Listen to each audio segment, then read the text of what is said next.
In this video, we're going to discuss Fever 103 Degree, a poem written by Sylvia Plath. Sylvia Plath was born in 1932 and died in 1963. In fact, she committed suicide at the age of 30. Her mother was Aurelia Schauber, who married a professor of biology named Otto Plath. Otto Plath died of complications from his diabetes in 1940 when Sylvia Plath was 80 years old. Let us have a look at Sylvia's career as a poet. The first significant publication came in 1950 in Christian Science Monitor. Till that time, she continued to publish in local newspapers and magazines. Then she won a Fulbright scholarship in 1956 and moved to Cambridge, England, where she met Ted Hughes, a British poet, in a party and married him. First collection of her poems was named Colossus, and it was published in 1960. In 1965, her most famous book, Ariel, was published, which contains this poem we are going to study. In 1963, in the year of her death, she published a semi-autobiographical novel, The Bell Jar, under the pseudonym of Victoria Lucas. Pseudonym basically means an assumed name which hides the real identity of the author of the work. Sylvia Plath is associated with confessional movement. In fact, many of her poems are confessional poems. And her work is often compared to the work of poets such as Lowell and Sexton. After her death in 1963, her husband, Ted Hughes, published 3 other volumes of her work posthumously. One of the volumes, The Collected Poems, which was published by Hughes after Sylvia's death, received a prestigious Pulitzer Prize in 1982. She was the first poet to win such a prize posthumously. Fever 103 Degree is a poem written by Sylvia Plath. This poem was written in 1962 and it was published in one of the famous collections of poetry by Sylvia Plath, which was published in 1965. This poem reflects a state of mental anguish. Sylvia Plath once made a statement about this poem. This poem is about 2 kinds of fire: the fires of hell, which merely agonize. Agonize means give pain, and the fires of heaven, which purify. So 2 kinds of fire: one which is fire of hell, which gives pain, and another is fire of heaven, which purifies. During this poem, according to her, the first sort of fire suffers itself into the second. So it is a journey from hell to heaven, the first kind of fire to second kind of fire. By the end of this poem, the narrator or speaker has reinvented herself. Her body has burnt out the infection and she is pure, but unfortunately too pure for the world. So this is a statement made by Sylvia Plath about this poem. So let us go to the text of the poem. So in the beginning, we have a question: pure, what does it mean?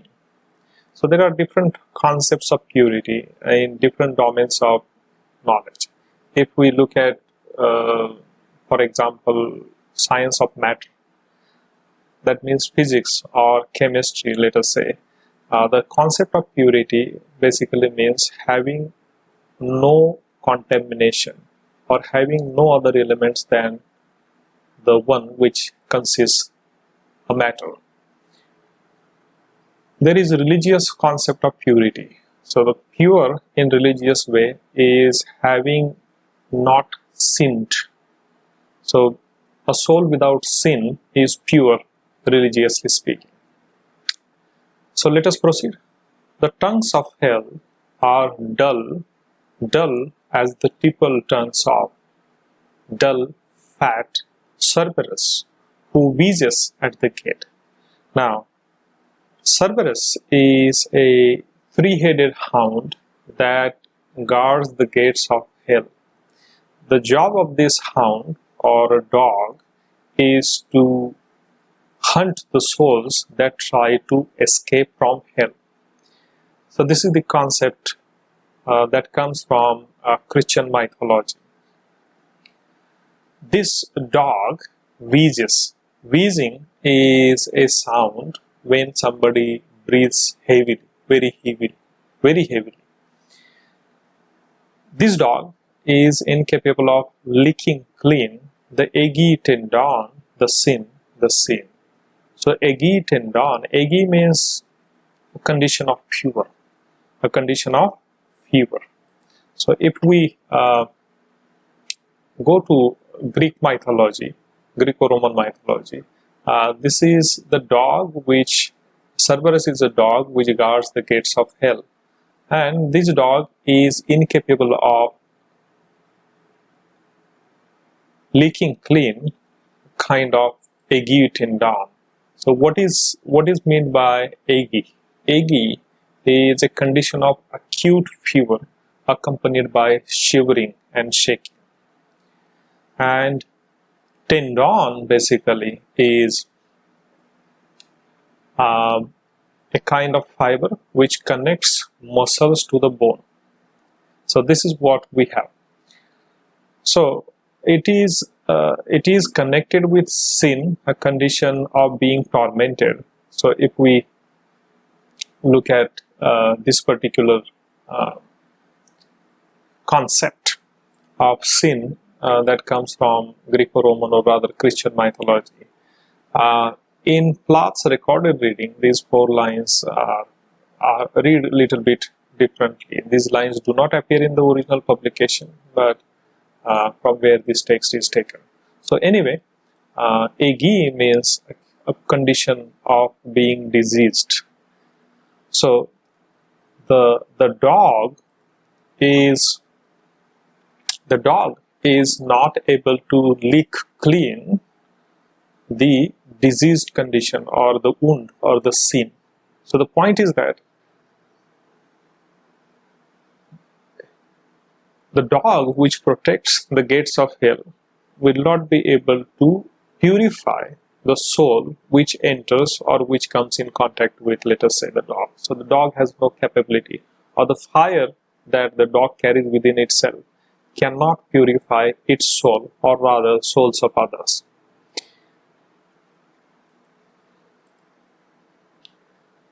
The tinder cries, the indelible smell of a snuffed candle.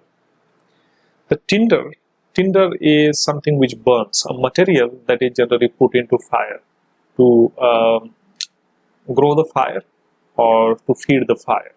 So the tinder cries, the indelible smell of a snuffed candle. So snuffed is extinguished candle.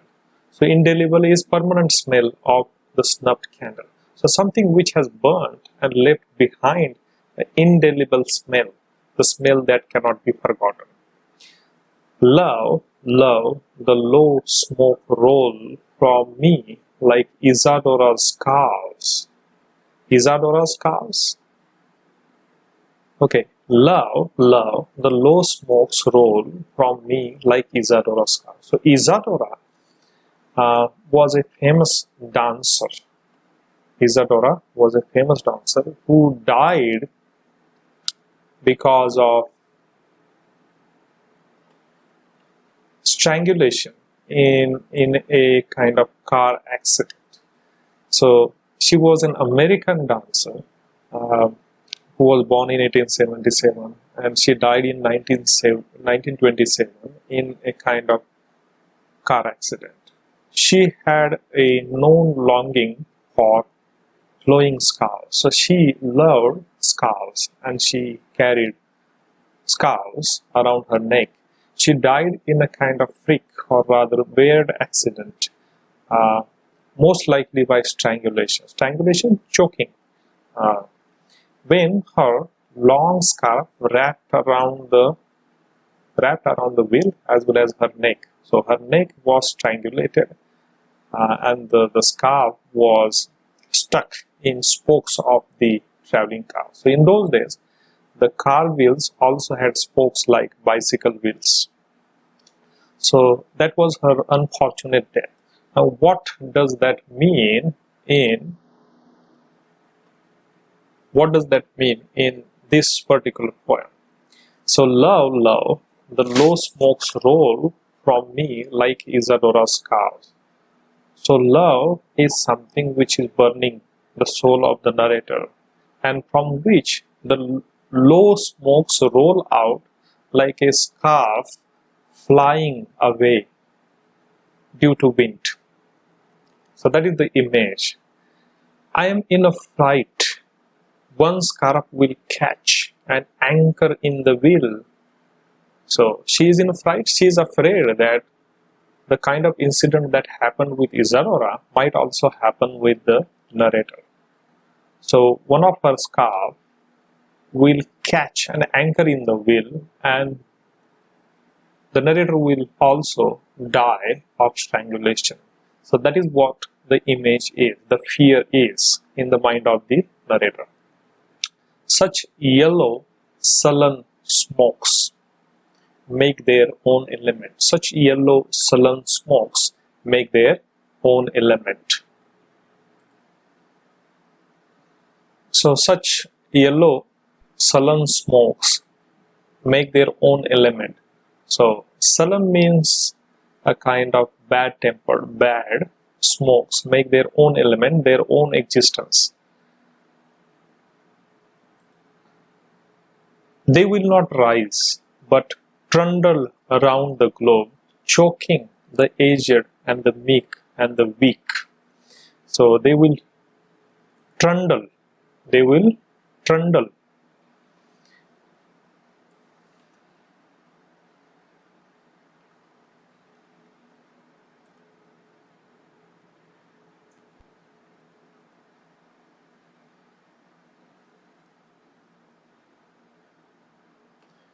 So trundling is moving heavily, but these kinds of smokes will trundle round the globe, choking the aged and the meek. Aged, old people, and the meek, who are very polite, and the weak. So there is a suggestion that these kinds of elements will go around the globe and choke its existence. Hothouse baby in the crib. Hothouse baby in the crib. So what is meant by hothouse? So hothouse is a kind of greenhouse that we have today. So it is a heated greenhouse where plants are bred. So hothouse baby in its crib. Crib is a kind of cradle. Crib is a kind of cradle in which babies are put. So the ghastly orchid hanging its garden in the air. So the ghastly is dangerous, terrible. Orchid, the ghastly orchid is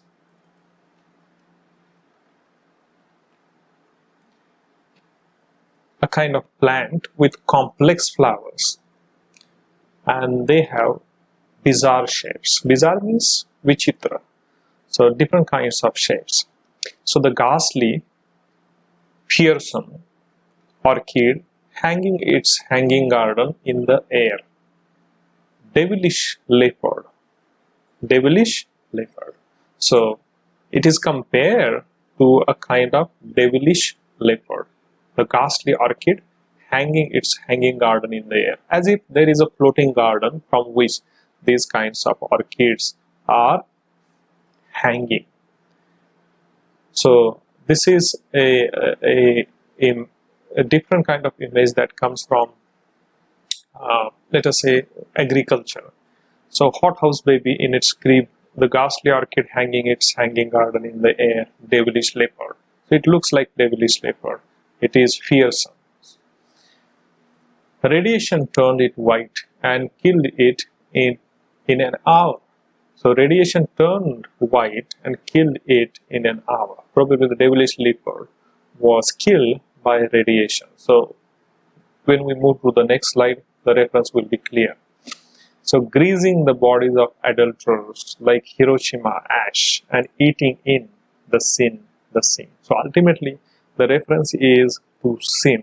So greasing ointment the bodies of adulterers, sinners, immoral behavior is reflected by these adulterers. So like Hiroshima ash, Hiroshima is again a reference to a Japanese city which was bombed during Second World War. So it was a city on which an atom bomb was dropped in August 1945.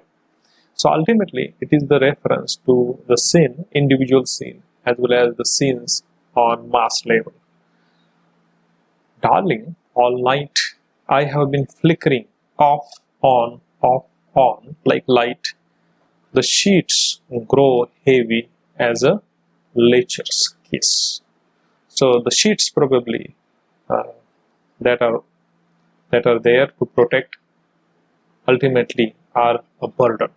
So lecher, if you look at this image here, if you look at the face and the intentions of the cartoon character, that is a lecher. So who is lustful. 3 days, 3 nights, lemon water, chicken, water make me rich. So water make me rich. So rich basically means a sensation of vomiting. So constantly eating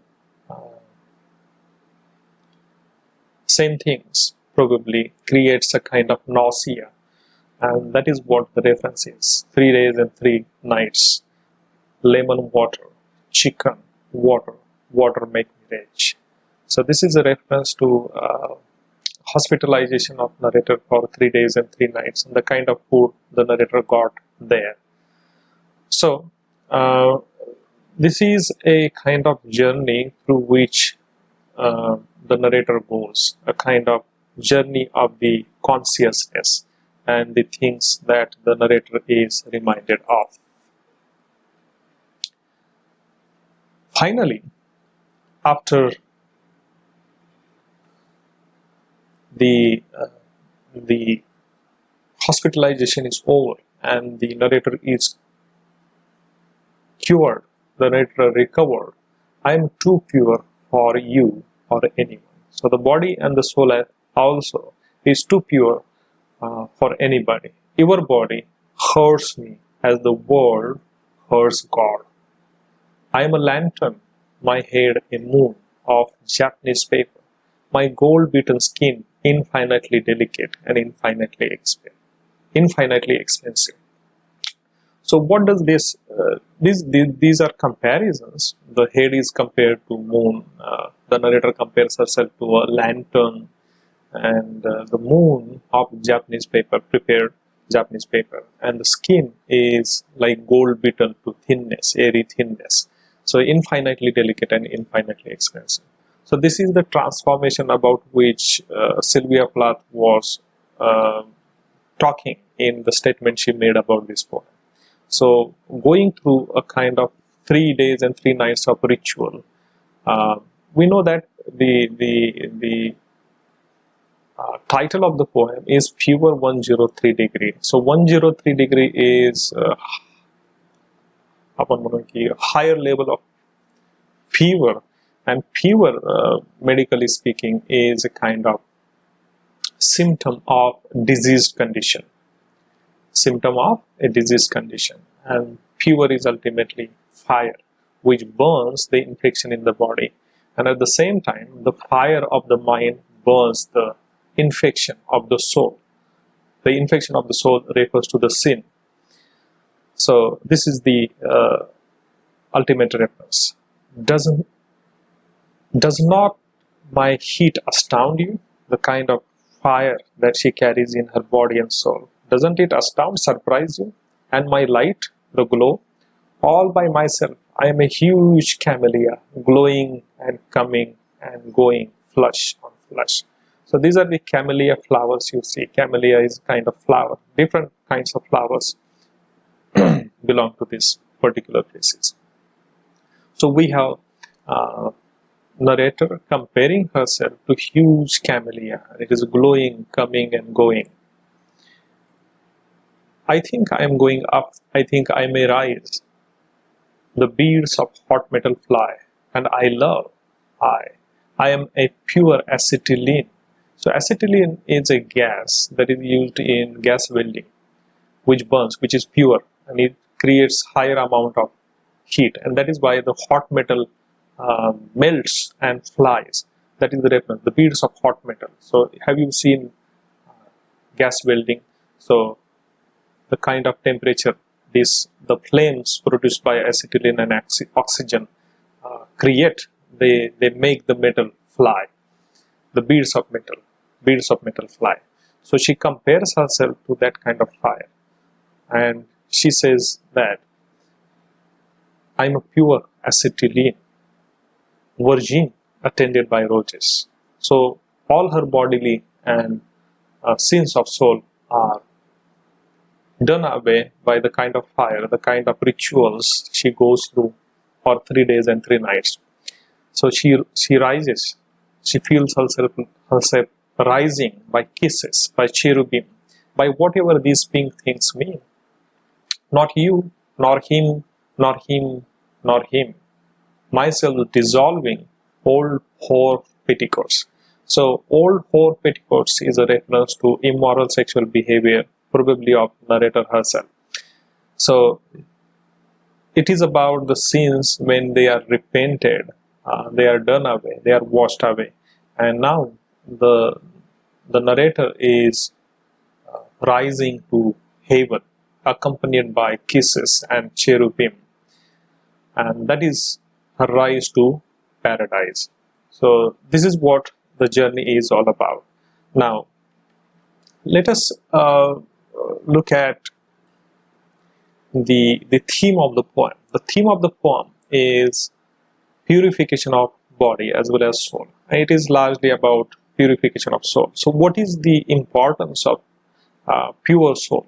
So if we look into a Western critical tradition, we have Plato, in literary tradition also we have Dante. So they both agree that the soul must be purified to attain divine grace. So to achieve communion with God, the soul must be pure. So some forms of Christianity believe that purgation or purification of soul is done to remove sins so that the soul can attain communion with God. Communion, the kind of concept we have in India, Atma ka Paramatma se milan. And that becomes possible only if the soul is pure. So purification of the narrator's body and soul throughout the ritual of 3 days and 3 nights of hospitalization. The body burns out infection through fever, and the soul is purified of sin by the internal fire. So this is how we can interpret the poem. We can try to understand the poem.